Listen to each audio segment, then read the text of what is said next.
একজন। আপনি জানেন ক্লাসে সবাই অবাক হয়ে গেছে, স্যারও অবাক হয়ে গেছে। এত ভালো প্রেজেন্টেশন করলেন আপনি, আপনি তো একজন সুপারম্যান।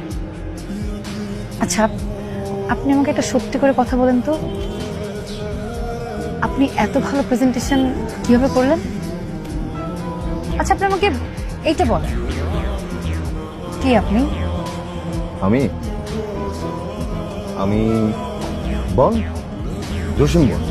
গ্রামের লোকে আমাকে জসিম বন বলি না। আপনার গ্রাম কোথায়? গ্রাম কত টাকা দিব আপনাকে? দেন, যা দিবেন তাই। আচ্ছা, আপনার ভাড়াটা কালকে দিই। কাল কাল তো মনে হয় থাকবো না। আচ্ছা, আপনি কোথায় থাকবেন বলেন, আমি নিজে গিয়ে দিয়ে আসবো। ভয় পাবেন না, আমি এবার টাকা নিয়ে পালাবো না, আমি এই বিল্ডিংয়ে থাকি, আমি নিজেকে কালকে দিয়ে আসবো। বলেন। আচ্ছা ঠিক আছে, তাহলে আপনি কোথায় থাকবেন বলেন, আমি চলে আসবো।